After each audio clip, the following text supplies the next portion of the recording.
Gloire à Dieu. Êtes-vous prêts pour le message? Amen. Donc, ce soir, particulièrement, la conférence concerne l'Église catholique romaine. Nous allons parler des vraies choses, nous ne louvoirons pas, nous ne tournerons pas autour du pot, mais simplement nous dirons la vérité. Et la question, l'Église catholique est-elle, la question est là, est-elle la vraie Église? La véritable Église de notre Seigneur Jésus-Christ. Et on va lire un passage simplement de départ dans la Bible, dans l'Évangile de Jean. Dans l'Évangile de Jean, au chapitre 12. Évangile de Jean, chapitre 12. Et là, nous lisons, je dirais, une réflexion qui nous est donnée par le Saint-Esprit. Simplement, on va lire le verset 42 et le verset 43. Il est dit, cependant, même parmi les chefs religieux, plusieurs crurent en lui, en Jésus. Mais, voilà le mais, le hic, mais à cause des pharisiens, ils n'en faisaient pas l'aveu, dans la crainte, dans la peur d'être exclus de la synagogue, car ils aimèrent la gloire des hommes plus que la gloire de Dieu.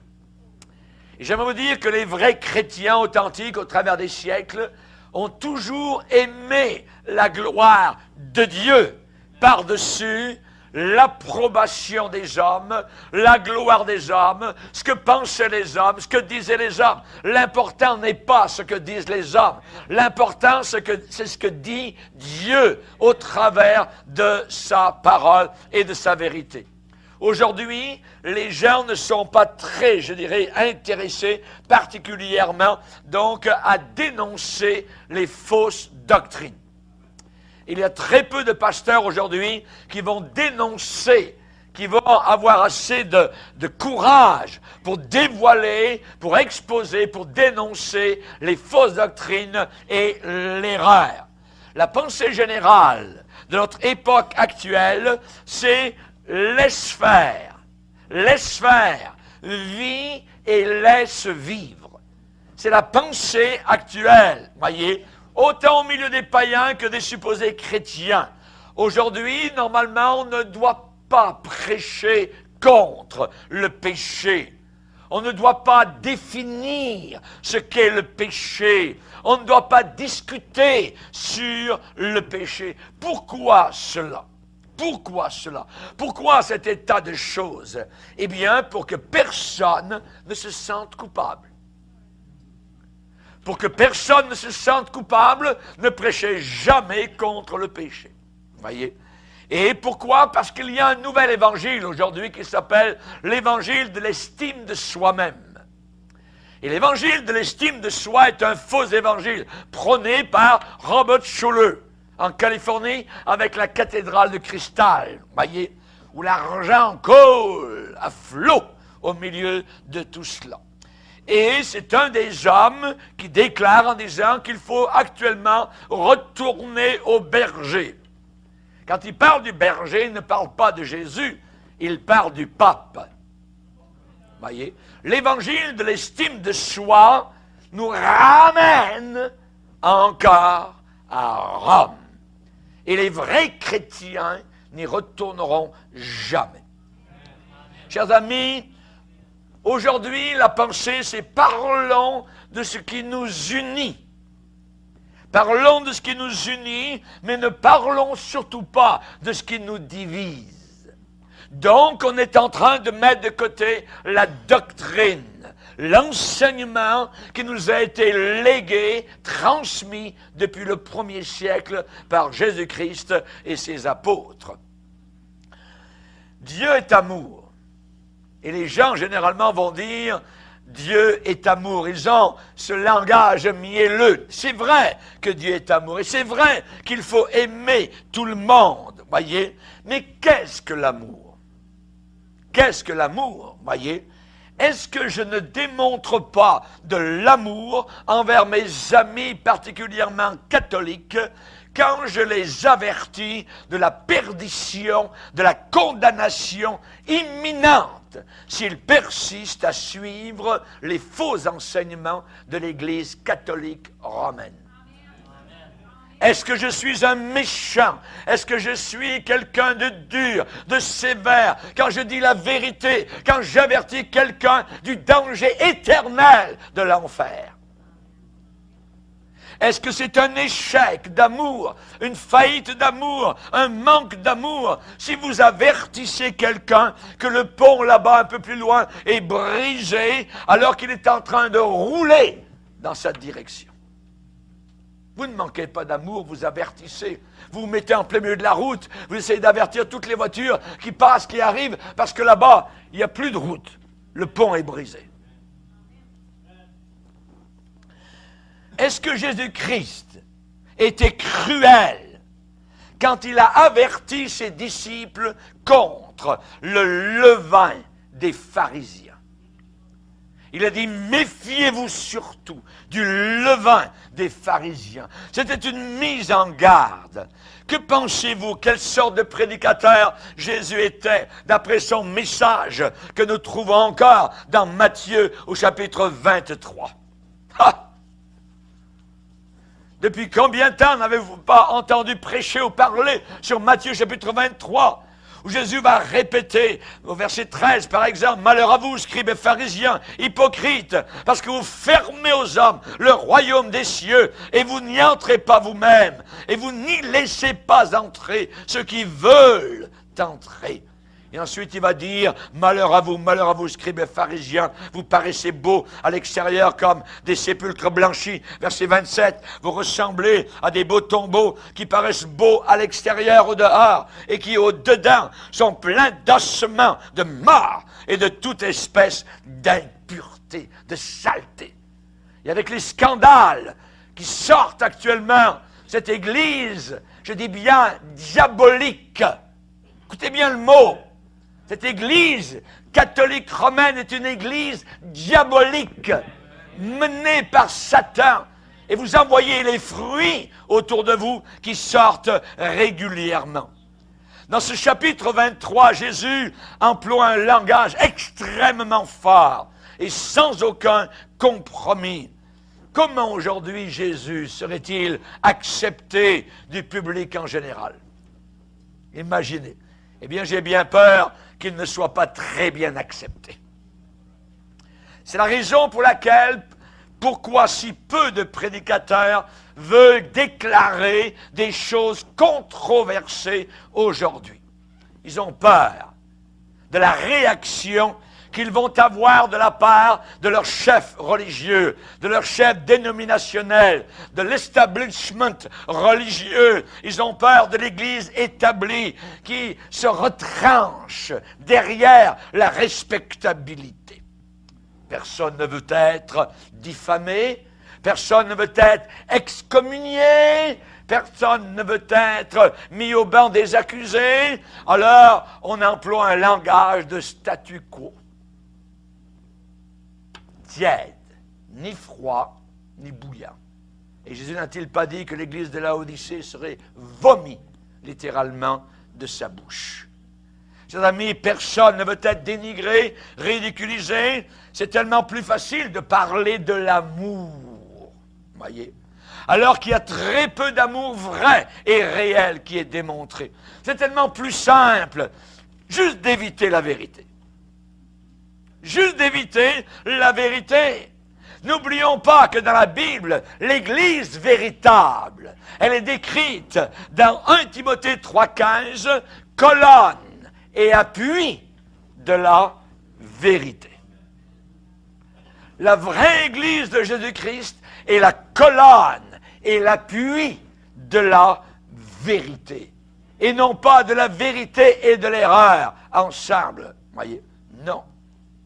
Chers amis, j'aime les catholiques. Je suis un ancien catholique. Je connais très bien l'Église catholique romaine. Mes parents étaient catholiques. Mon père a enseigné dans une école catholique. J'ai été pendant plusieurs années dans un petit séminaire catholique à l'école secondaire. Je connais en pensionnat. Je connais très très bien, évidemment, cette Église qui est fausse. Quand Dieu s'est révélé à mon cœur, j'en suis sorti littéralement, je dirais, avec joie, sans aucune idée de vouloir y retourner jamais de toute mon éternité. Mais j'aime les catholiques. Et c'est la raison pour laquelle je prêche un tel message d'enseignement aujourd'hui. Pourquoi? Parce qu'il y a beaucoup de catholiques qui peuvent devenir chrétiens. La plupart, je dirais une grande pourcentage de chrétiens autour de la terre ont des arrière-plans catholiques. Mais ils en sont sortis quand ils ont connu la vérité. Jésus avait dit, la vérité, vous la connaîtrez et la vérité vous affranchira. C'est la vérité qui libère. C'est la vérité et non pas l'erreur. L'erreur ne peut jamais libérer personne. Chers amis, on peut regarder aujourd'hui les résultats de la vérité. C'est des résultats merveilleux. Il y a plusieurs prêtres catholiques romains, il y a des évêques même qui arrivent aujourd'hui à la connaissance du salut et qui délaissent Rome. Voyez, je me rappellerai toujours, alors que je prêchais un jour à Monaco. En haut de Monaco, il y a un village qui s'appelle Beau-Soleil. Et il y a une église évangélique qui est là. Et j'ai prêché là une série de messages d'évangélisation. Et à la fin de chaque réunion, je lançais un appel pour ceux qui voulaient accepter le Seigneur, venir donner leur cœur au Seigneur. Et il y a plusieurs personnes, je me rappelle après les réunions, qui venaient en avant. Et j'ai vu un homme qui était avec une bure. Vous voyez, il y a un vêtement de prêtre catholique de haut en bas. Je me suis demandé pourquoi il venait en avant. Est-ce qu'il voulait prendre la parole? Est-ce qu'il ne savait pas trop, tout ça? Et quand j'ai conduit les gens à une prière de repentance, lui-même a baissé la tête et a prié cette prière de repentance. Et je me suis dit, peut-être qu'il est en train de féquer, en train de jouer un jeu, peut-être qu'il a, vous voyez, et je l'ai salué à la fin, tout ça, il semblait venir avec les autres, mais il était venu avec son vêtement de prêtre. Et plus tard, quand nous sommes revenus au Canada, avec mon épouse, nous avons reçu une belle lettre de cet homme, en disant, j'ai quitté maintenant totalement l'Église catholique romaine, je me suis fait baptiser dans l'eau, et je ne crois plus à la messe, je ne crois plus aux prières pour Marie, aux prières aux morts, tout ça, et il était devenu un frère dans le Seigneur, donc, il a eu le courage de s'identifier, évidemment, donc, avec la vérité et avec les chrétiens authentiques.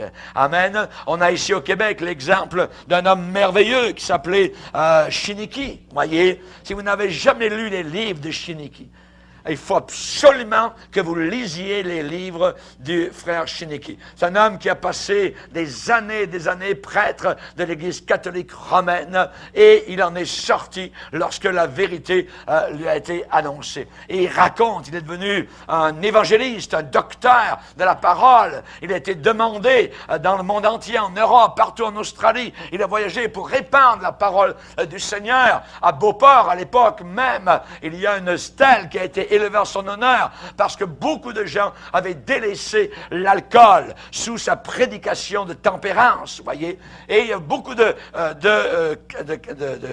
Québécois qui ont donné leur cœur à Jésus-Christ dans son temps. Et il a écrit un autre livre, voyez. Moi, j'ai ce livre, Chiniki, l'homme qui osa défier le puissant empire de Rome, voyez.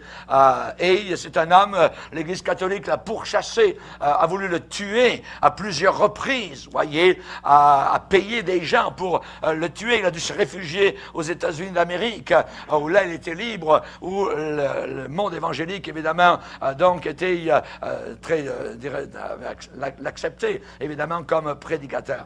Mais il a écrit un autre livre aussi sur la femme et le confessionnal. Il a raconté la pourriture de la confession auriculaire dans l'Église catholique romaine. C'est un autre livre, voyez. Mais aujourd'hui, les librairies évangéliques, c'est rare, je dirais comme de l'or, ces livres-là. Pourquoi? Parce qu'aujourd'hui, le monde évangélique est en train de retourner à Rome. Et c'est terrible. C'est terrible ce qui s'en vient. Comme mon épouse disait, beaucoup de pasteurs aujourd'hui veulent des degrés, ils veulent des diplômes. Et où est-ce qu'ils vont prendre les diplômes? Dans les universités. Et les universités, il y a des théologiens qui sont là. Quels théologiens? Catholiques.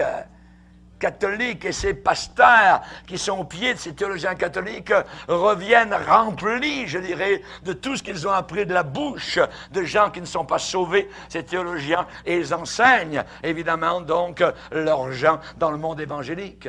Nous sommes, je dirais, piratés par l'intérieur. Dernièrement, il y a eu comme cela un pasteur, pas très loin d'ici, et qui, lors de la semaine de prière, eh bien, avait invité tous les catholiques, les prêtres, tout ça, à prier ensemble avec les frères et les sœurs chrétiennes. Et ça a été une horreur pour beaucoup de chrétiens qui sont sortis de cette église-là, en voyant leur pasteur les emmener, les ramener directement dans le giron de l'église catholique romaine. Chiniki est un homme qui s'est tenu pour la vérité. Lorsqu'il est décédé, même les autorités catholiques sont venues jusqu'à son chevet, encore jusqu'à sa mort, pour essayer de le ramener encore dans le giron de l'Église catholique romaine. Et cet homme, qui était un vrai combattant, le Québec devait être fier, voyez, de cet homme-là.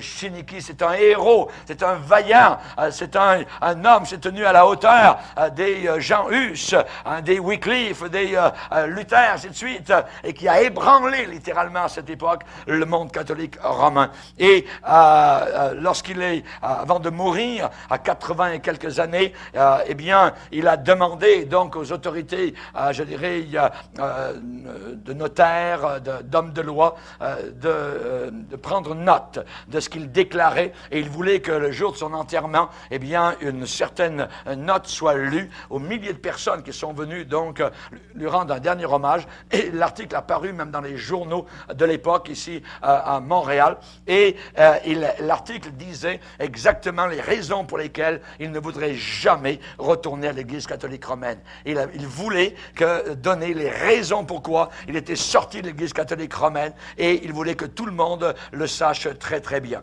Il est un peu, ça disait un petit peu cela, le notaire donc a lu cela donc à son enterrement, je dirais pas tout, mais en tout cas un peu, convaincu que ma vie mortelle approche de sa fin et que je vais bientôt quitter cette terre pour entrer en la présence du Dieu très haut et de mon Sauveur béni, notre Seigneur Jésus-Christ. Je déclare ici devant le Dieu Tout-Puissant que les lignes suivantes renferment l'expression fidèle de ma foi dans laquelle je meurs, et aussi quelques-unes des raisons formelles pour lesquelles je refuse et refuserai toujours de rentrer sous le joug du pape ou de retourner à son Église communément appelée l'Église catholique romaine, et dont j'ai été autrefois et pendant des années prêtre approuvé.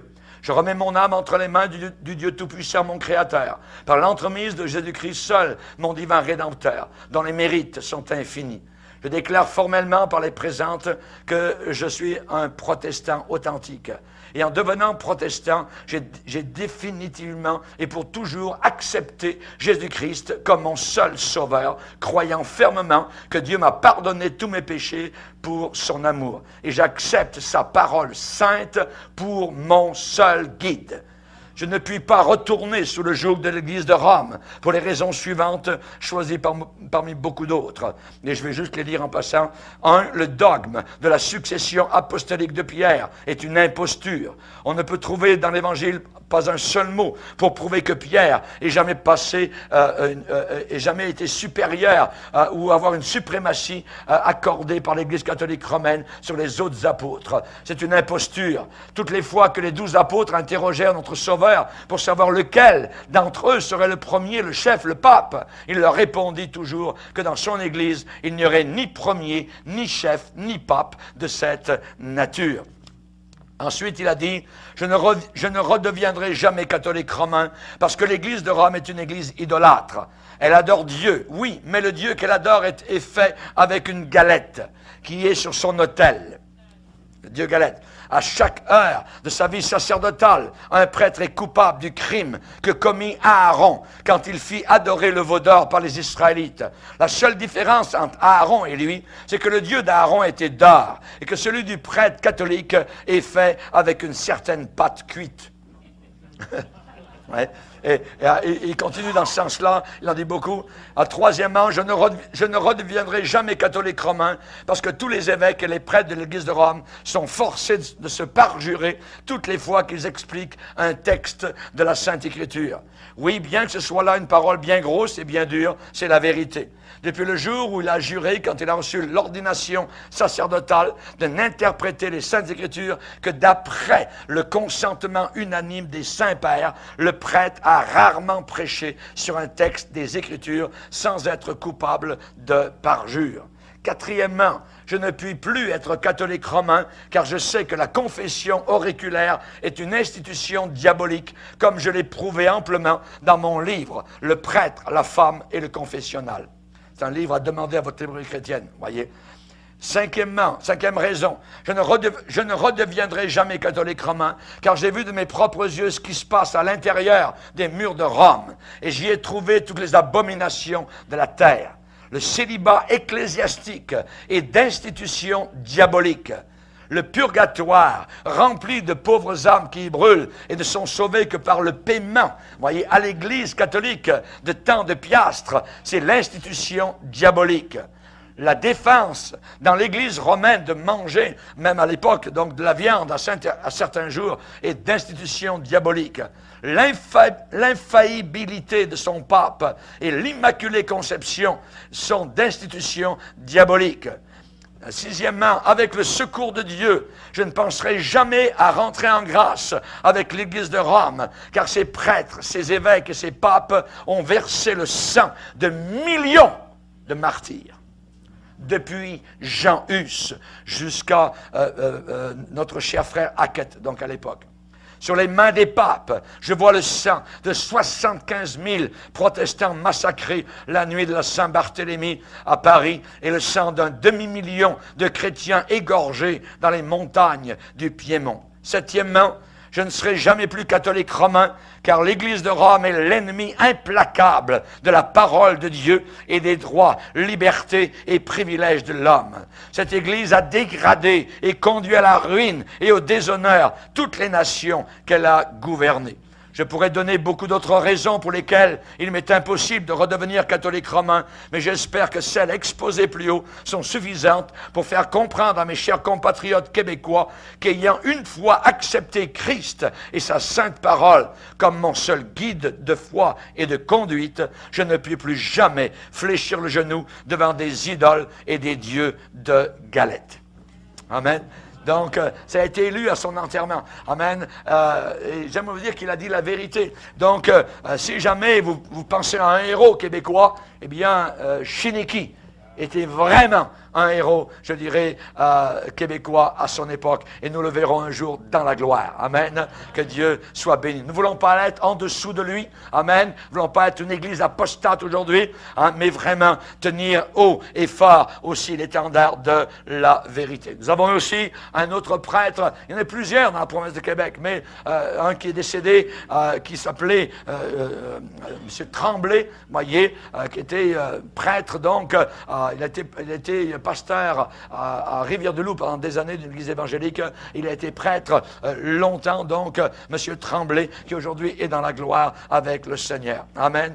N'oublions pas, personnellement, nous, chrétiens évangéliques, que nous avons été achetés à un grand prix, au prix du sang de Jésus-Christ, notre Sauveur. Nous sommes esclaves de Jésus-Christ et nous devons faire tout ce qu'il nous dit de faire. Amen. Alléluia. Et moi, comme pasteur, je n'ai pas de choix, je n'ai pas d'alternative. Et pour être franc, je ne cherche même pas d'autre choix. Je suis content de servir le Seigneur. Amen. Et que le monde entier soit contre moi, ça n'a aucune importance. Amen.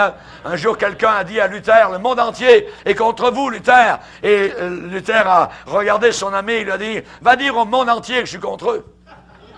Amen. Que Dieu soit béni. Amen. On a besoin d'être fidèles aux saintes Écritures. C'est là ce qui est le plus important. Non pas ma volonté, mais que ta volonté soit accomplie. L'Église catholique, actuellement, est dans une impasse. Actuellement, elle est dans un cul-de-sac. Voyez, le pape est obligé de demander pardon. Imaginez. Un homme supposément qui est infaillible. N'oubliez pas, voyez, dans le dogme de l'Église catholique romaine, le pape est obligé de demander pardon pour tous ces prêtres et curés qui sont des imposteurs, souvent des homosexuels, à qui on a interdit de se marier. Voyez, évidemment, cela est quelque chose de terrible. Voyez, l'Église catholique est en grande difficulté, dans une situation embarrassante, dans l'embarras, et l'Église catholique ne sait pas trop quoi faire. La majorité des catholiques d'aujourd'hui acceptent leur désignation comme catholiques simplement parce qu'ils ne savent pas quoi faire d'autre. Voyez, ils sont dans l'embarras sur beaucoup de dogmes de l'Église romaine. Des dogmes, c'est des dogmes de foi, ce que l'Église catholique croit. Voyez, ils acceptent les croyances qui leur conviennent, tout en mettant de côté, en abandonnant, je dirais, le reste. Par exemple, la plupart des catholiques ne croient pas à l'enfer. Voyez, la plupart des catholiques ne croient pas à la pureté du mariage. Voyez, beaucoup de catholiques croient à l'homosexualité qui est condamnée dans la Bible, ainsi de suite. Voyez. Donc, ils prennent un peu ce qu'ils veulent, ils font une soupe avec cela. Ils disent que la Bible, il faut en prendre et en laisser. Et la Bible est un mythe, simplement. Il ne faut pas la croire dans son intégrité et dans sa totalité. Voilà ce que l'Église de Rome enseigne. Voyez. Beaucoup de ceux qui s'appellent catholiques charismatiques, voyez, eux ont un grave problème encore plus grand. Parce qu'ils essayent d'embrasser, je dirais, les principes pentecôtistes d'un côté et en même temps de garder leurs erreurs et leurs traditions catholiques de l'autre côté. Et ils ne savent jamais véritablement ce qui est vrai. Ils jouent sur les deux bords, voyez. Ils continuent à prier Marie, à invoquer ce démon qui s'appelle Marie, qui n'est pas la Marie de la Bible, voyez. Donc nous voyons qu'ils jouent sur cela. Et la raison de cette confusion dans l'organisation mondiale catholique, eh bien, c'est qu'ils ont un problème.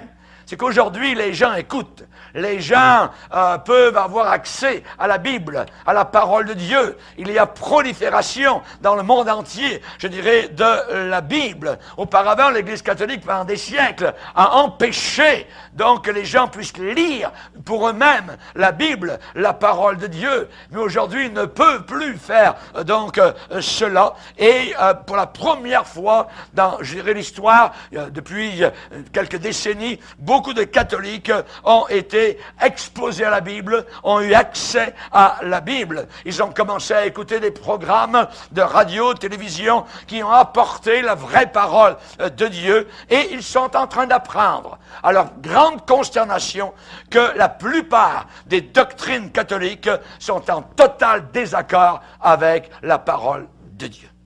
Imaginez, voyez. Évidemment, ils sont concernés. Par exemple, leur Église catholique leur a dit qu'il y a beaucoup de médiateurs et médiatrices, voyez, alors que la Bible dit qu'il y a un seul médiateur entre Dieu et les hommes. Alors qui croire? Que faire? Voyez, est-ce que je vais croire la parole de Dieu ou croire la tradition, donc la fausseté, l'erreur de l'Église catholique romaine? Leurs prêtres leur disent constamment que la parole de Dieu doit être interprétée seulement et uniquement par l'évêque ou par le prêtre. Pourquoi? Parce que le simple catholique n'a pas assez de connaissances pour le faire pour lui-même.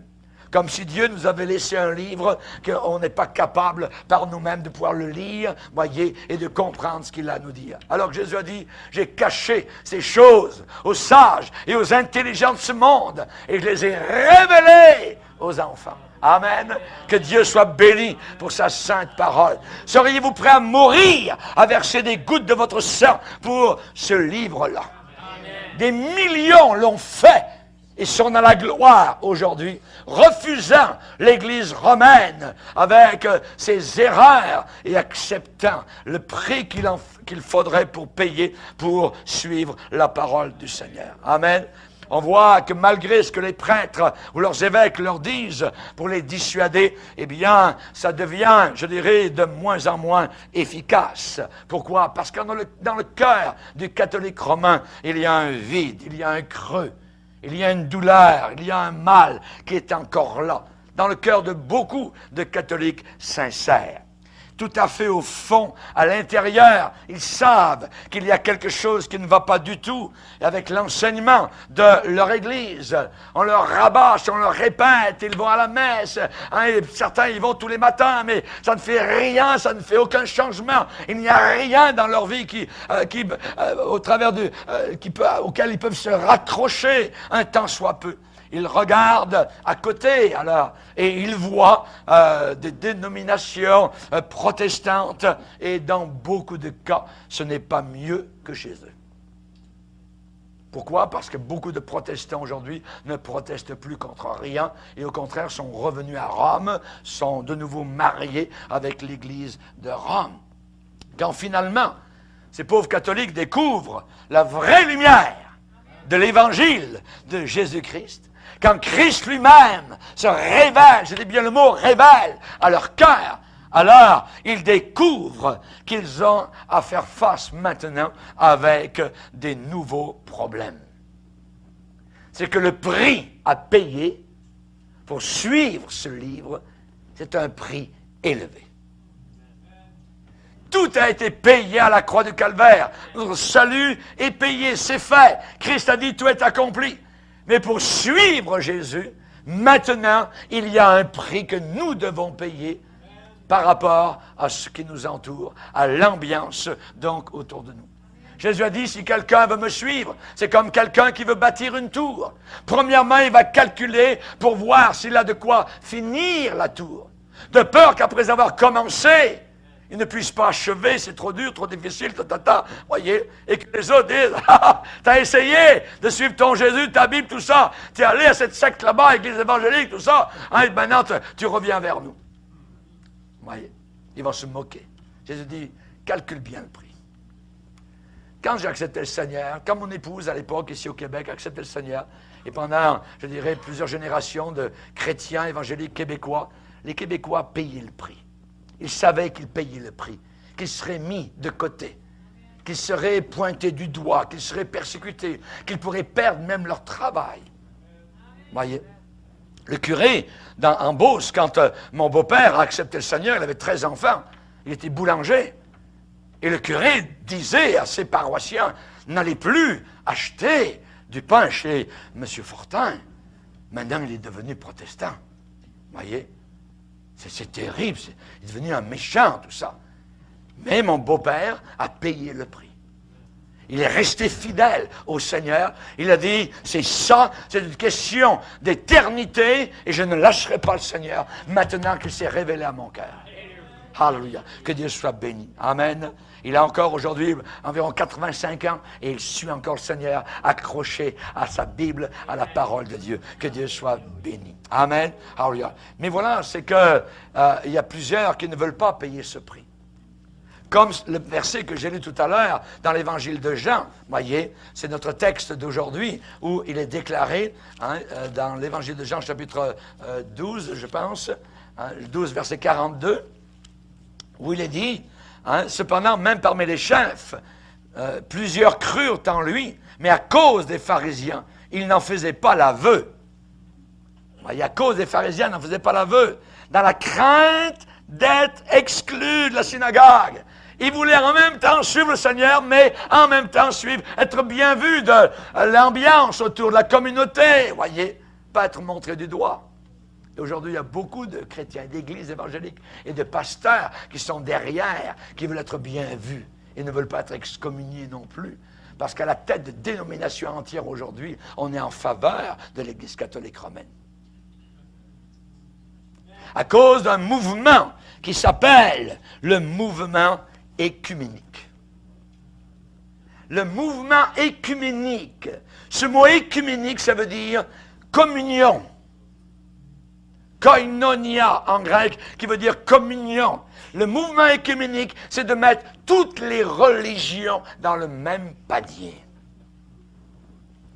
On peut mettre des scorpions, des serpents dans le même panier, mais vous ne mettrez pas des brebis dans le même panier. Jamais. Les vrais chrétiens n'embarqueront jamais dans l'écuménisme de la fin des temps. Pourquoi? Parce que l'écuménisme de la fin des temps, qui est mené par l'Église catholique romaine, amène à l'Église de l'Antichrist, la grande prostituée, décrite dans Apocalypse 17 et 18. Chers amis, on a besoin d'être éveillés aujourd'hui. Beaucoup, cependant, sont prêts à payer le prix. Beaucoup sont prêts à payer le prix. Mais certains ne savent pas s'ils auront la force de persévérer dans leur nouvelle consécration. Oui. Il y a d'autres catholiques, des dizaines de millions, qui eux disent, et vous l'avez entendu, et vous l'avez peut-être dit dans le passé, si ce que je crois est faux, la responsabilité n'est pas la mienne, c'est celle du prêtre. C'est celle du prêtre, c'est pas ma faute, voyez. Malheureusement, c'est ce qu'on leur enseigne, c'est qu'ils sont pleinement responsables. Je suis pleinement responsable de ce que j'entends, de là où je m'assois, qui me prêche, qu'est-ce qu'on me prêche. Je suis responsable, voyez. Personnellement, de savoir si ce qui m'est dit, c'est la vérité. Chers amis, malgré leur raisonnement qui disent oh, si le prêtre ne me dit pas la vérité, eh bien c'est lui, tout ça, moi je m'en sortirai à bon compte. Non, la brebis galeuse, la brebis perdue va suivre le prêtre. Et aujourd'hui, il y a des millions de personnes en enfer qui sont en train de maudire, de pleurer et de crier après leur curé qu'ils retrouvent là. L'enfer est rempli de catholiques romains. Jésus a dit qu'il n'y a qu'un seul moyen pour être sauvé. C'est le sang de la croix. Ils en voient ce soir comment l'Église romaine enseigne leur salut qui n'est pas un salut du tout. Chers amis, il y a un vide, il y a une soif dans le cœur de plusieurs, un ardent désir de gens religieux catholiques, voyez. Mais aucune rationalisation, aucun raisonnement ne peut enlever ce vide qui est là. Et pour essayer de se convaincre eux-mêmes, en surface, ils ont toutes sortes de raisonnements, mais au profond de leur cœur, ils savent très bien que c'est leur décision personnelle qui est en jeu. C'est le catholique qui doit décider personnellement son éternité. Le catholique, de façon générale, des millions, il y en a 1 milliard autour de la terre. La Bible dit, un verset pour eux, « Maudit soit l'homme qui place sa confiance dans l'homme. » Et les millions et millions de catholiques placent leur confiance dans la hiérarchie catholique. Ils font un pèlerinage à Rome parfois, ils voient des images, c'est notre église, c'est la vérité, regardez comme c'est beau, comme c'est imposant, regardez nos cathédrales, tout ça, ainsi de suite. Oui, mais un mort, c'est un mort. Qu'il ait 2 mètres de long, qu'il ait 2 centimètres, c'est un mort pareil. Vous voyez? Maudit, nous dit la Bible dans Jérémie 17, maudit soit l'homme qui place sa confiance dans l'homme. Dans l'homme. Et dans l'Église catholique romaine, eh bien, on place sa confiance dans un homme, dans un prêtre, dans un évêque, dans un pape, dans une hiérarchie religieuse. 4 questions que nous allons nous poser ce soir. Première, est-ce que l'Église catholique est la vraie Église dans le monde aujourd'hui?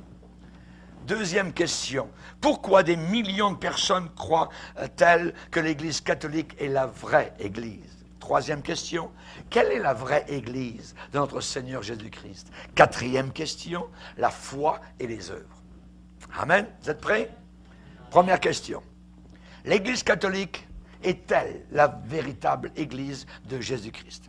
La dispute, la querelle, voyez, eh bien, elle à partir de là. Ils disent que notre Seigneur Jésus-Christ a établi l'Église catholique romaine comme elle existe aujourd'hui. Et ça, c'est une idée fabriquée de toutes pièces. Il n'y a pas pire mensonge que cela. Ils disent que notre Seigneur Jésus-Christ a établi l'Église catholique romaine comme elle existe aujourd'hui. L'Église primitive, apostolique, voyez, pouvait très bien porter le titre de catholique dans son sens étymologique. Catholique veut dire universel. Pourquoi? Parce qu'au début, dans les Actes des Apôtres, eh bien, elle incluait tous les vrais chrétiens. Au début, l'Église catholique, c'était tous les vrais chrétiens. Catholique dans le sens d'universel. Mais ce n'était pas l'Église catholique romaine que nous avons aujourd'hui. C'était des chrétiens, simplement, voyez. Mais très vite, il y a eu des grosses disputes par rapport à l'autorité des évêques. Et c'est là que l'homogénéité de l'Église a éclaté en morceaux. Quelques églises se sont ralliées derrière l'évêque de Rome. D'autres églises se sont ralliées derrière le patriarche de Constantinople. Et d'autres églises sont restées indépendantes de toute juridiction. J'aimerais vous dire une chose, c'est que c'est totalement ridicule et grotesque de faire dépendre le salut de l'âme sur la soumission à une organisation religieuse particulière. Votre salut, le salut de votre âme, ne dépend pas de votre soumission à une hiérarchie religieuse. Non! C'est évident. Et l'Église catholique s'en est servie longtemps en disant, hors de l'Église catholique, pas de salut. Ça veut dire, si vous n'êtes pas catholique, vous êtes damné. C'est la raison pour laquelle, même on faisait tellement peur aux Québécois que dans les cimetières, on enterrait quelqu'un qui était plus catholique à l'extérieur. Pour que tout le monde ait peur. Non, moi je veux être à l'intérieur. Hein. Parce qu'être à l'intérieur du cimetière, c'est être au ciel. Être à l'extérieur, c'était peut-être être en enfer ou au purgatoire, je ne sais pas où. Oui. Vous voyez la domination religieuse sur les gens. Jésus-Christ n'a jamais prononcé une parole autorisant une telle dispute ou une telle lutte. Le salut de l'âme ou la perte de l'âme ne dépendent pas d'une appartenance à une dénomination religieuse, à une appartenance extérieure à une église.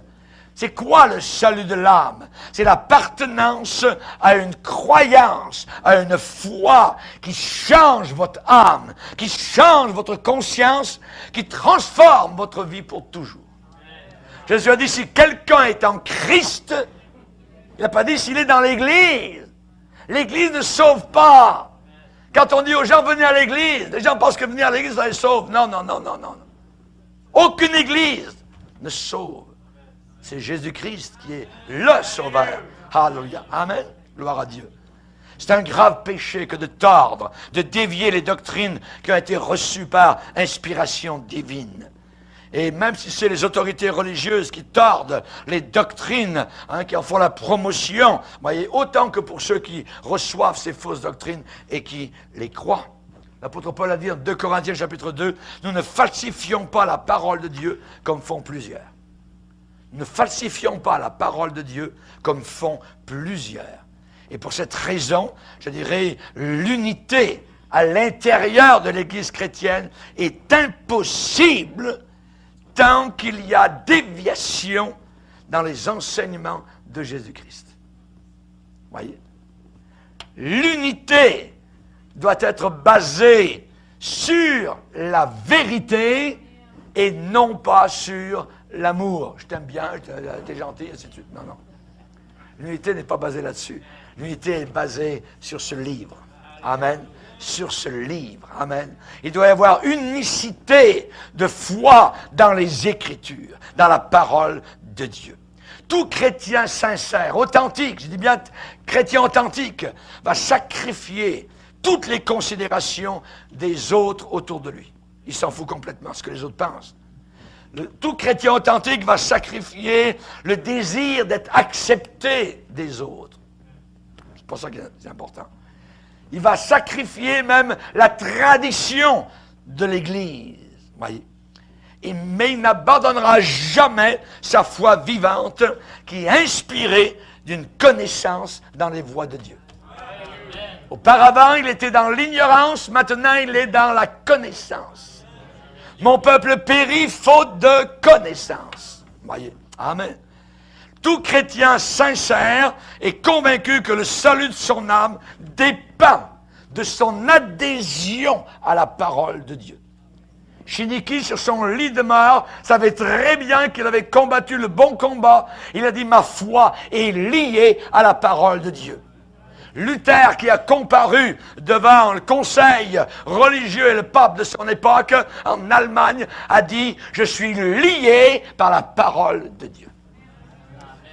Lié par la parole de Dieu. Tout chrétien sincère va affirmer avec les apôtres qui se sont tenus devant la cour ecclésiastique de leur temps, il faut obéir à Dieu plutôt qu'aux hommes. Il faut obéir à Dieu plutôt qu'aux hommes. La Bible dit l'évangile que vous avez reçu, par lequel vous êtes sauvés, si vous le retenez tel qu'il vous a été annoncé.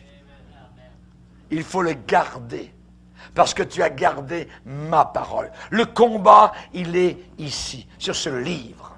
Et le diable sait, quand il est venu tenter Jésus, « Hey, Jésus, n'est-il pas écrit ceci ?» Mais le diable a tordu à chaque fois la parole de Dieu. Et Jésus a répondu par la parole. Le combat, il est là, autour de l'épée flamboyante du Saint-Esprit. La parole de Dieu vaincra. Il y a deux forces mélangées qui s'imposent pour former l'Église catholique romaine. Deux forces. Il y a un mélange de doctrines évangéliques qui ont été prêchées par Jésus-Christ et les apôtres. Et en même temps, il y a une combinaison de religions païennes sacerdotales qu'on appelle tradition. Voyez. Donc, des choses de Dieu, des choses de Jésus, mélangées au paganisme. Juste pour vous donner l'extérieur, les cérémonies, tout ça, la tiare, vous voyez, des évêques et des papes, ça c'était des chapeaux des Babyloniens, des païens.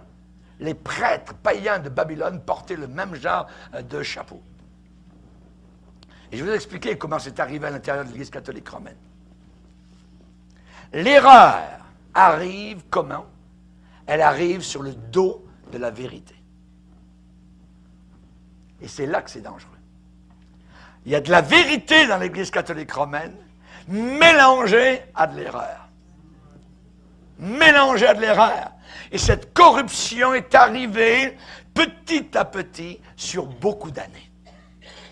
La dissolution, je dirais le délayage de la foi chrétienne authentique est arrivé lentement, lentement. Voyez.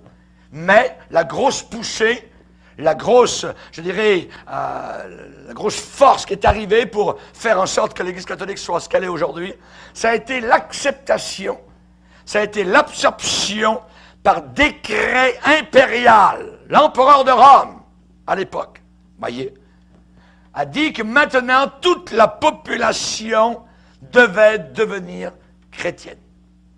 Et à partir de là, on a accepté à l'intérieur de l'Église chrétienne, en parenthèse supposée, des milliers de païens qui n'étaient pas nés de nouveau, pas changés dans leur cœur, voyez.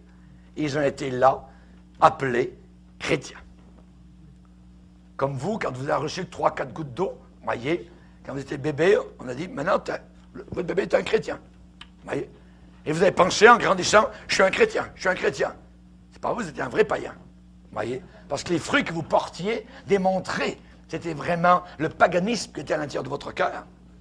Et vous avez commencé à porter les fruits du Seigneur quand vous êtes convertis à Jésus-Christ. Quand vous êtes devenus disciples, vous soumettant à la discipline de Jésus-Christ. Amen. Donc, au début, à l'intérieur de l'Église chrétienne, par décret impérial de l'empereur de Rome, après tous les siècles de persécution aux arènes de Rome, ainsi de suite, les chrétiens brûlés, ainsi de suite, tués par le taureau, et ainsi de suite, tout d'un coup, on a arrêté ça. Et l'empereur de Rome a dit, il faut que tout le monde devienne chrétien. L'empereur Constantin, vers l'an 300, a eu supposément une vision. Et dans une de ces guerres, il y avait beaucoup de guerres à l'époque, les empereurs romains, rappelez-vous. Il a eu une vision, il a vu une croix dans le ciel. Et ça lui a dit, par ce signe, tu vaincras. Ah, par ce signe, je vaincrai. Et à partir de là, il a commencé à inclure, donc, à arrêter les persécutions contre les chrétiens et à inclure tous les païens à venir à l'intérieur, donc, de lieux appelés Église chrétienne. Église chrétienne. Ces individus qui étaient là maintenant à l'intérieur de l'Église chrétienne, qui n'étaient pas sauvés, qui n'étaient pas nés de nouveau, mais assis à l'intérieur de l'Église chrétienne, il leur manquait quelque chose. Parce qu'au fond de leur cœur, c'était des vrais païens. Il leur manquait le faste, les festivals païens, il leur manquait la pompe, il leur manquait le paganisme de leur temple. Ils étaient habitués, eux, à toutes sortes de coutumes, de cérémonies, de fumées, de chandelles, de dieux, de déesses, vous voyez. Alors ces païens chrétiens, vous comprenez, demandèrent, réclamèrent le retour des rites, des cérémonies accomplies dans leur culte. Et pour satisfaire cette grande demande très répandue, ces coutumes, ces rituels furent transplantés à l'intérieur de l'Église chrétienne. On les déguisa sous des étiquettes chrétiennes. Au lieu d'aller adorer Vénus, au lieu d'aller adorer ceci ou cela, ils ont commencé à mettre Saint-Antoine, Saint-Cy, Marie, ainsi de suite. Donc, ils ont transposé tout cela pour plaire, évidemment, à ces païens. Et graduellement, toutes les grandes doctrines de la foi chrétienne ont été changées. De nouveaux dogmes ont été introduits, toujours favorables, évidemment, aux intérêts matériels de l'Église. Et ces dogmes ont solutionné, je dirais, temporairement, je dirais, quelques problèmes, en apaisant le mécontentement des masses de gens. Mais tout cela, évidemment, vous le voyez, vous le savez, cela a endommagé irrémédiablement la pureté de la foi chrétienne telle qu'elle nous avait été léguée par Jésus et les apôtres. La question, est-ce que l'Église catholique romaine est l'Église authentique de Jésus-Christ? Non. Non. Si elle ne l'est pas, alors, quelle Église a plus de droit de proclamer ce titre ou de réclamer ce titre? Il faut dire que l'Église catholique romaine est une organisation puissante. Puissante. Ici, quand on a Chidiki, ce héros québécois, il est dit sur la première page de son livre, l'homme qui osa défier le puissant empire de Rome. Le puissant empire de Rome. L'Église catholique romaine est puissante, voyez. C'est une organisation puissante, mais une organisation humaine et non pas divine. Personne ne va renier le fait que l'Église catholique romaine est universelle. Et pour beaucoup, je dirais, d'érudits bibliques qui lisent l'Apocalypse chapitre 17, eh bien, cela montre l'Église catholique romaine. Et même Jean l'apôtre a été étonné. Pourquoi? Parce que c'est une Église qui parle de Jésus et qui tue ceux qui aiment le nom de Jésus. Et l'Église catholique romaine est la seule à se dire chrétienne qui a tué des millions de personnes. Des millions. L'Église catholique romaine est une meurtrière. Est une meurtrière. Elle est ça au fond de son cœur. Je vous dis la vérité, vous n'êtes pas obligé de la croire. C'est difficile à avaler. Si vous avez encore des racines catholiques, vous n'êtes pas pleinement, totalement les deux pieds dans la vérité. Je vous le dis en tant qu'homme de Dieu. La description que nous avons, Jean dit, je vais te montrer le jugement de la grande prostituée. Une prostituée, c'est quoi?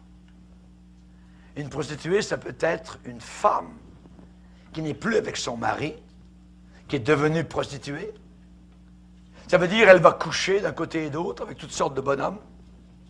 C'est une prostituée pour satisfaire les besoins sexuels de ces messieurs. L'Église catholique romaine est une Église prostituée. Elle a toujours satisfait les besoins en proclamant le salut pour ceux qui la suivent. Faites ce que je vous dis. Ne faites pas ce que je fais, mais voyez, suivez les sacrements. Les gens n'ont rien compris pendant des siècles. Pourquoi? Parce que le langage employé par les prêtres et les évêques n'était même pas le langage commun du peuple. C'était en latin, personne ne comprenait. Personne ne comprenait. C'était faux.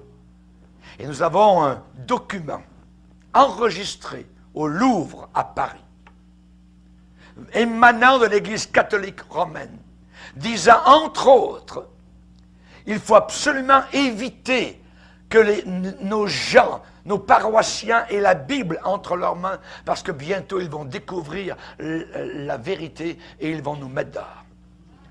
C'est un document qui est enregistré au Louvre, et nous l'avons eu ici, dans l'église ici. Chers amis, j'aimerais vous dire, très rapidement, que Apocalypse 17 est une description d'une église. Ça ne peut pas décrire les bouddhistes, ça ne peut pas décrire les musulmans, parce que c'est une église prostituée qui part de Jésus. Je vais te montrer le jugement de la grande prostituée qui est assise sur les grandes eaux. C'est avec elle que les rois de la terre se sont livrés à l'impudicité. Et c'est du vin de son impudicité que les habitants de la terre se sont enivrés. On parle ici d'impudicité sexuelle. Que de prêtres, que de curés, que de papes ont abusé de femmes, d'enfants, de jeunes filles, que d'os, de bébés ont été retrouvés, enterrés au fond des monastères. C'est connu aujourd'hui, c'est sûr. C'est une église qui, sur le continent nord-américain, est composée environ à moitié, à 50% d'homosexuels. 50% de prêtres homosexuels qui sont là avec le dieu Galette. Voici l'anneau de Dieu adoré, tout ça. Oui. C'est de la folie, littéralement.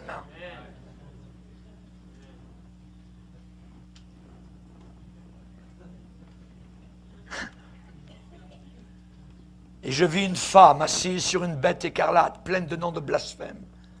Cette femme était vêtue de pourpre et d'écarlate. Le pourpre et d'écarlate. Vous avez vu à Rome comment elle s'habille? Pourpre, en rouge. Les évêques, vous voyez, c'est le rouge. Ici, on décrit le rouge. Cette femme était vêtue de pourpre et d'écarlate, parée d'or. Est-ce que l'Église est pauvre? Oui. Ah, la banque, vous voyez. Le pape est un chef d'État. Si vous voulez rentrer dans le Vatican, il faut un passeport. C'est un État, littéralement. Cette femme était vêtue de pourpre et d'écarlate, parée d'or, de pierres précieuses, de perles. Regardez Saint-Pierre de Rome. Regardez ce qui a été bâti au Québec. C'est des cathédrales partout dans un petit village. Mais quelle richesse que nos Québécois ont donnée pour sauver leur âme. C'est terrible. Dans Apocalypse 17, on a la description d'un immense système mondial qui a gagné une immense puissance et des richesses. Comment cela? En entretenant des alliances indignes, basses, ignobles, avec les puissances politiques de la terre. Vous les voyez? Vous les voyez, les présidents des États-Unis, ils vont à Rome. Même Arafat est allé à Rome, n'importe qui. Ils vont tous à Rome pour reconnaître la papauté. Oui. Alliance basse, indigne. Depuis longtemps, l'Église catholique a dominé sur les rois, selon son bon plaisir, selon ses fantaisies, selon ses caprices. Elle a versé beaucoup de sang dans les persécutions, les Huguenots, l'Inquisition. C'est terrible, l'Inquisition. L'Inquisition s'est passée particulièrement en Europe. C'était un tribunal spécial, institué par la papauté pour lutter contre les hérésies, c'est-à-dire les non-catholiques. Ceux qui avaient découvert l'Évangile étaient devenus des hérétiques. Voyez? Au moyen d'une procédure particulière, s'appelait l'enquête. Voyez? Inquisitio. Et donc, les gens étaient amenés devant des tribunaux ecclésiastiques, spécialement au départ par Innocent III, le pape.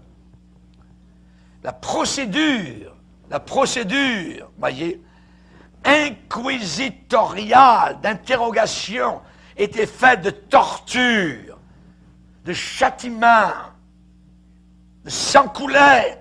Ça a été confié aux dominicains. J'ai visité moi-même dans le sud de la France, à Carcassonne. Allez en France, allez voir, dans la vieille ville de Carcassonne, il y a un musée. C'est le musée de l'Inquisition. Et vous avez là même des instruments de torture. Vous avez des prêtres en cire, évidemment, qui sont là pour nous montrer ce qui se passait. Les dominicains. Les chrétiens, souvent, étaient amenés sur des chaises, où là, on mettait leurs poignets, et ensuite, c'était des pointes de fer, et on descendait. Parfois, on voit des lances où on plaçait ceux sur des sommets et on les piquait littéralement. Et le morceau de bois bien pointu rentrait directement en eux. C'était abominable. Les femmes, on les déshabillait. Et avec des tenailles, on arrachait le bout de leur sein. C'était abominable, voyez. Et je me rappelle avoir visité ça pendant tout un après-midi.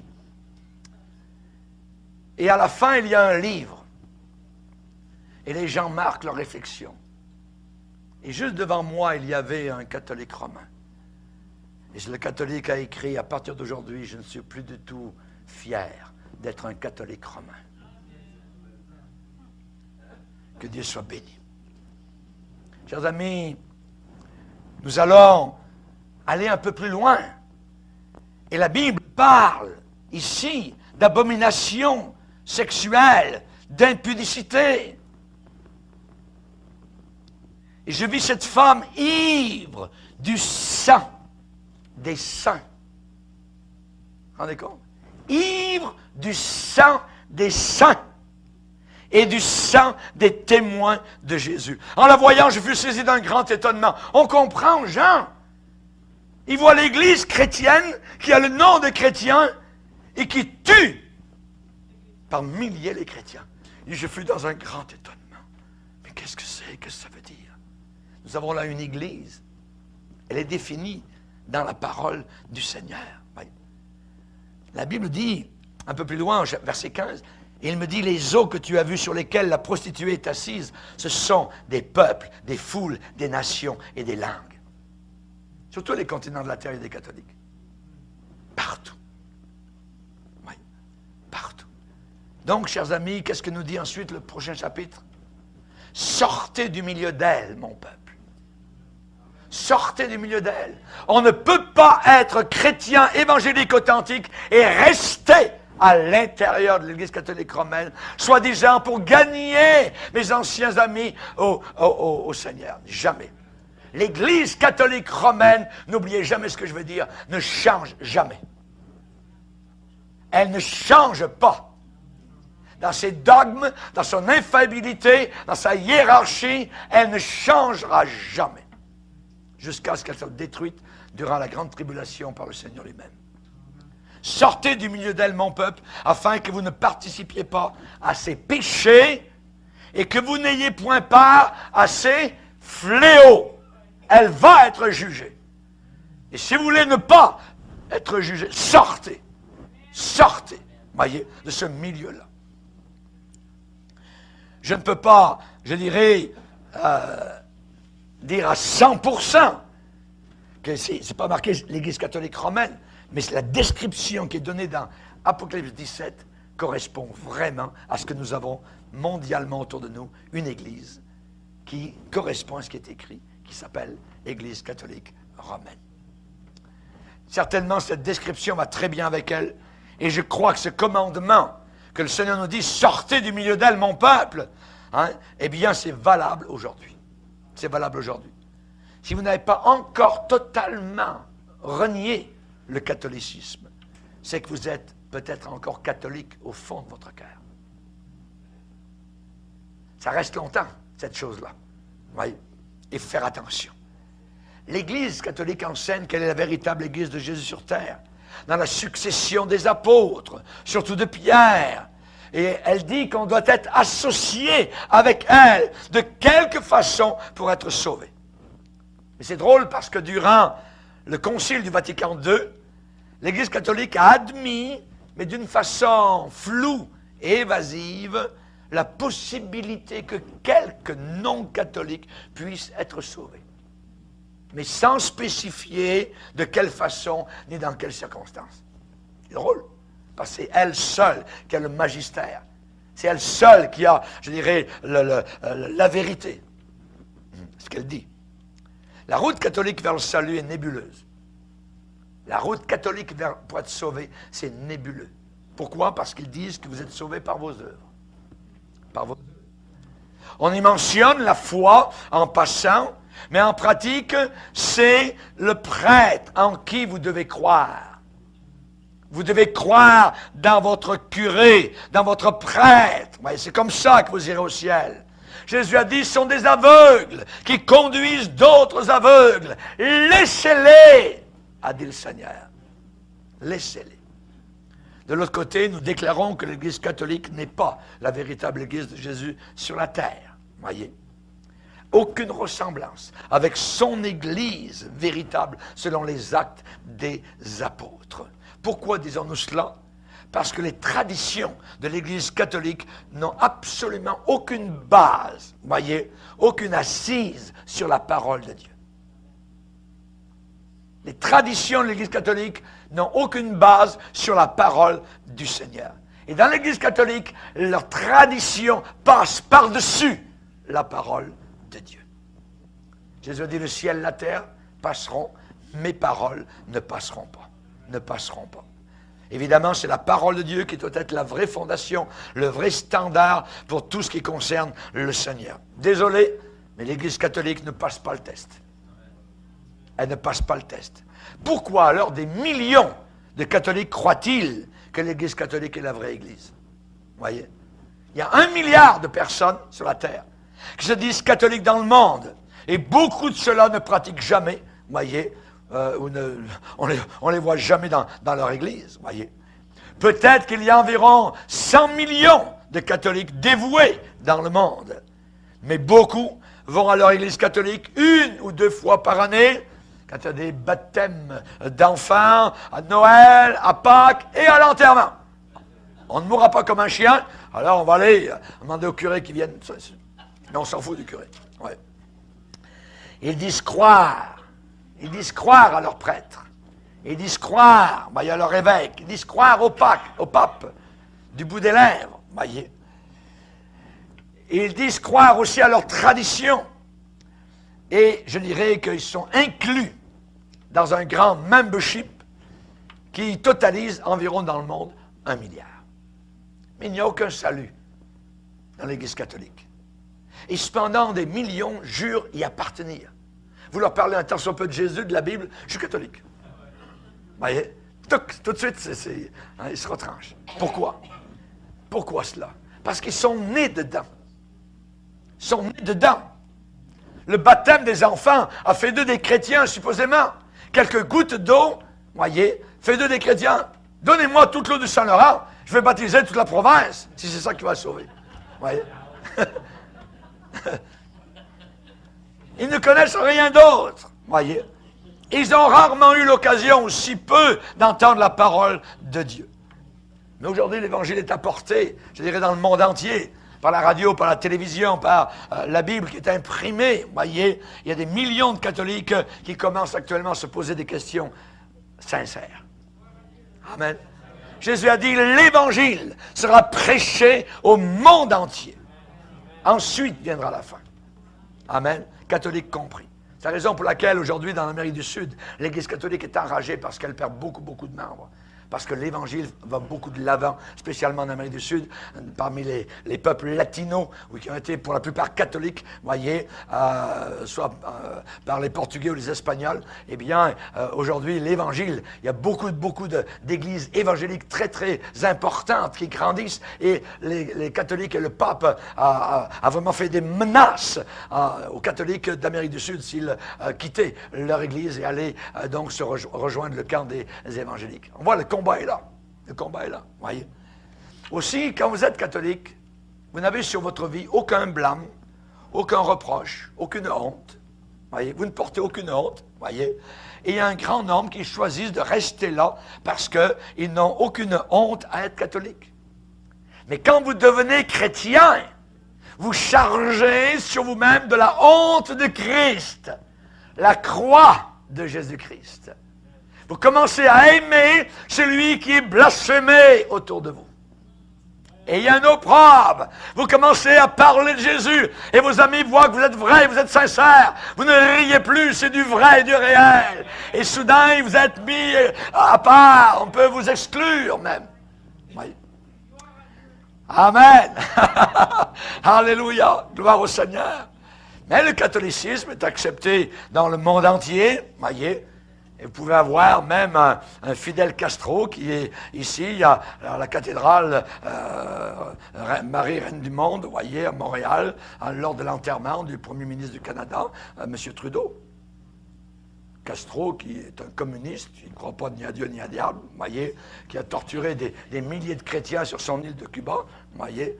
Mais il peut venir à l'Église catholique lors de l'enterrement, tout ça, le premier ministre du Canada. C'est tout de la para, c'est tout du mensonge. Tout du mensonge. L'opprobre de Christ. Moïse n'a pas eu peur de porter en Égypte l'opprobre de Christ.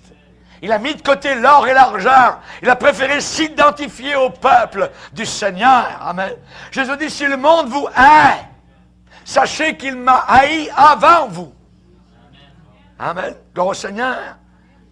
Tous ceux qui veulent vivre pieusement en Jésus-Christ seront persécutés. Voyez. Ensuite, pourquoi ils restent à l'intérieur de l'Église catholique? Parce qu'ils aiment les ténèbres. Ils aiment les ténèbres. Voyez. Une personne n'a pas besoin dans l'Église catholique de rejeter le péché. Non, non, non, pas du tout. Vous pouvez être un bon catholique et vivre comme vous voulez. Voyez. Comme vous voulez, comme vous l'entendez, comme vous désirez, blasphémant, mentant, trompant votre femme, ça n'a aucune importance. Vous êtes un bon catholique. Ouais. L'amour des ténèbres. L'amour des ténèbres, voyez. C'est vrai que le catholique peut confesser ses péchés, mais il peut continuer à les commettre. Il peut continuer, mais il a juste à revenir. Voyez, clic-clac, il parle au curé. Trois, je vous serai marié à notre père, tout ça, puis tout est fini. C'est terminé. Ils n'ont aucune puissance pour être délivrés de leurs péchés. Aucune puissance. Jésus dit, les hommes aiment les ténèbres plus que la lumière. Ils aiment les ténèbres plus que la lumière. Ensuite, pourquoi ils restent catholiques? À cause de la simple pression sociale. Voyez. Il y a des millions de catholiques qui craignent les conséquences sociales d'abandonner la foi catholique de leur famille. Il y avait un homme qui avait un commerce en Suisse. Le pasteur est allé visiter parce qu'il y avait un contact avec cet homme-là. Il l'a invité à venir à la réunion parce qu'il y avait un invité particulier qui venait pour une série de réunions. Et le monsieur, le commerçant, a dit, « Mais vous savez bien, monsieur, que si je vais dans votre église, je vais perdre des clients. Je ne peux pas y aller. Je vais perdre des clients. » C'est ça, les catholiques, voyez. Pression sociale, voyez. Ils ont peur de se faire scruter, pointer du doigt, se faire moquer. Et aussi dans certains groupes ethniques. L'Église catholique, c'est elle qui a le centre des activités sociales. Parmi nos Indiens, ici au Canada, dans certaines réserves, c'est l'Église catholique qui mène le bal, voyez, sur les réserves indiennes. Et c'est aussi le lieu d'inceste d'enfants. Pourquoi aussi certains restent dans l'Église catholique romaine? Parce que ce sont des rebelles. Quand vous étiez catholique romain, vous étiez des rebelles. J'étais un rebelle aussi. Amen. Beaucoup de catholiques, c'est triste à dire, se rebellent simplement contre Dieu, contre sa parole. Voyez. Pourquoi? Parce qu'ils demandent leur propre religion. Et dans l'Église catholique, vous avez tout ce que vous voulez. C'est une prostituée. Tout ce que vous voulez, vous l'avez. Voyez. Quelle est la vraie Église de Jésus-Christ? Eh bien, ce n'est pas une organisation humaine qui est arrangée, supportée par des puissances mondaines. Ce n'est pas soutenu par le gouvernement, voyez. Ce n'est pas nourri par des influences séculières ou laïques.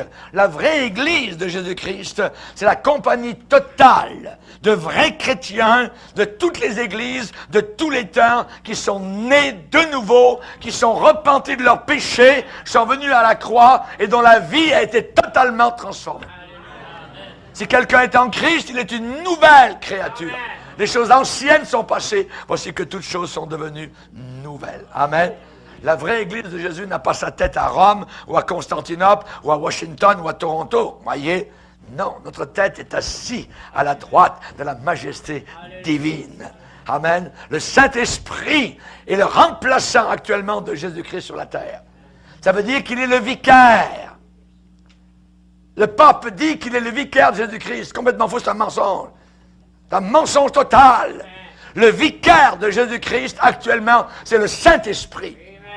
Jésus a dit, je ne vous laisserai pas orphelin, je vous enverrai mon remplaçant, je vous enverrai mon vicaire, je vous enverrai quelqu'un qui est comme moi. Alléluia! L'Esprit de Dieu vous conduira dans toute la vérité. Cet Esprit de Dieu est présent. Aïe, agissant. Alléluia! Merci Seigneur, que Dieu soit béni. Il a dit, là où 2 ou 3 sont réunis en mon nom, je suis au milieu d'eux. Amen. On va terminer la première partie. Amen. Que Dieu soit béni. On va se lever ensemble. Merci Seigneur. Alléluia.